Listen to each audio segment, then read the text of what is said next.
सबसे ज़्यादा किस प्रकार की शिकायतें सामने आई हैं?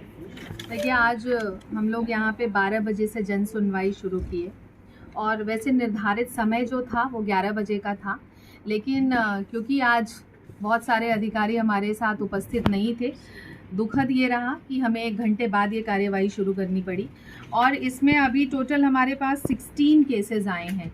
16 में से अभी हम लोगों ने इसमें से निस्तारण कर लिए हैं 5 मामले, और बहुत सारे ऐसे मामले थे जो कि घरेलू हिंसा के थे। ज़्यादातर मामले घरेलू हिंसा के थे। ज़मीनी विवाद के तो मामले कोई भी नहीं हमारे पास आए। दुखी करने वाला विषय ये है कि लोग शादियां कर रहे हैं और शादियां करने के बाद महिलाओं के साथ तमाम तरीके का उत्पीड़न हो रहा है। मेंटली उनको टॉर्चर किया जा रहा है, फिजिकली टॉर्चर किया जा रहा है। तो बहुत ज़रूरी है कि एक बारी सोच समझ करके शादी विवाह का फैसला लिया जाए और सही समय पे लिया जाए, जिसमें लड़की लड़का और दोनों के परिवार ठीक तरीके से सहमत हों।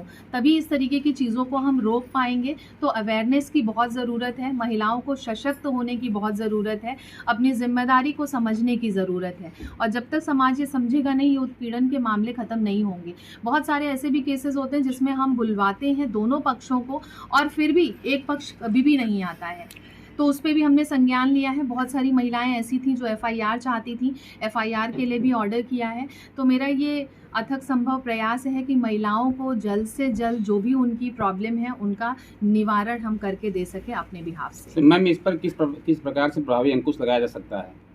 देखिए, सबसे पहले तो समाज को भी सजग होने की आवश्यकता है, अपनी जिम्मेदारी को समझने की आवश्यकता है। मैंने बहुत सारे अभिभावकों से भी बात करी आज, और मैंने ये देखा कि 20 साल की उम्र पे, 19 साल की उम्र में शादी कर देते हैं, और उनका ये भी कहना था कि किसी के कहने पे हमने शादी कर दी। तो ठीक तरीके से जांच पड़ताल करके शादी करें। जब ठीक तरीके से हम सोच समझ करके दोनों पक्ष को शादी विवाह के बंधन में जुड़ते हैं तो चीज़ें ठीक चलती हैं। और शादी करने के बाद ही प्रताड़ित करते लग जा रहे हैं, तो कहीं ना कहीं ये मानसिकता की प्रॉब्लम है, और इसको सुधार के लिए हम यही कर सकते हैं कि लोगों को अवेयर कर सकते हैं, महिलाओं को सशक्त कर सकते हैं। मैडम, इस मौके पे आप जो है परिजनों को किस प्रकार से संदेश देना चाहेंगी कि वो इस तरह से जो है न करें? बिना ठीक तरीके से बात को समझे, और कोई भी नए रिश्ते में जुड़ने से पहले पूरे खानदान के बारे में एक इंक्वायरी ज़रूर करें, लोगों से छानबीन करें, और उसके बाद अपनी बेटी का हाथ ऐसे घर परिवार में दें ताकि उनकी बेटी खुशहाल जीवन आने वाले समय में बिता सके। और मैं ये भी रिक्वेस्ट करना चाहूँगी कि कोई भी शादी विवाह करने से पहले आप जो भी क्वालिफ़िकेशन है आपकी बेटी की वो बताइए, जो लड़का है उसकी क्वालिफ़िकेशन जानिए, और ये जानने के बाद ठीक तरीके से बात विमर्श करें। जब हम ठीक तरीके से कोई भी रिश्ते की शुरुआत करते हैं, चीज़ों को समझ करके करते हैं, तो आगे चल के कोई भी बात अगर छुपाई हुई रहती है तो वो परेशानी क्रिएट करती है। लेकिन जब हम सब कुछ शुरू में ही बता करके करेंगे तो ये इतना ज़्यादा परेशान नहीं करेगा।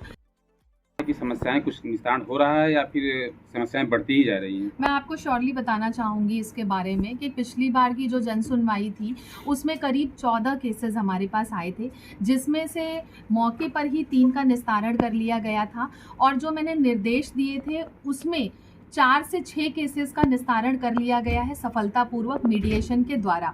कुछ केसेस ऐसे थे जो कोर्ट में चल रहे थे, जो हमारे जुरिडिक्शन के अपार्ट हैं, तो इस वजह से वो रह गए। तो जो हमारा प्रयास रहता है कि हमारे जो जुरिडिक्शन में आता है उसमें हम महिलाओं को बुलवाएं, दोनों पक्ष को बुलवाएं, मीडिएशन करवाएं और महिला को न्याय दिलाएं तत्परता से, ताकि जल्द से जल्द वो अपनी परेशानी से उभर सके और अपने जीवन को अच्छे तरीके से आगे बढ़ा सके।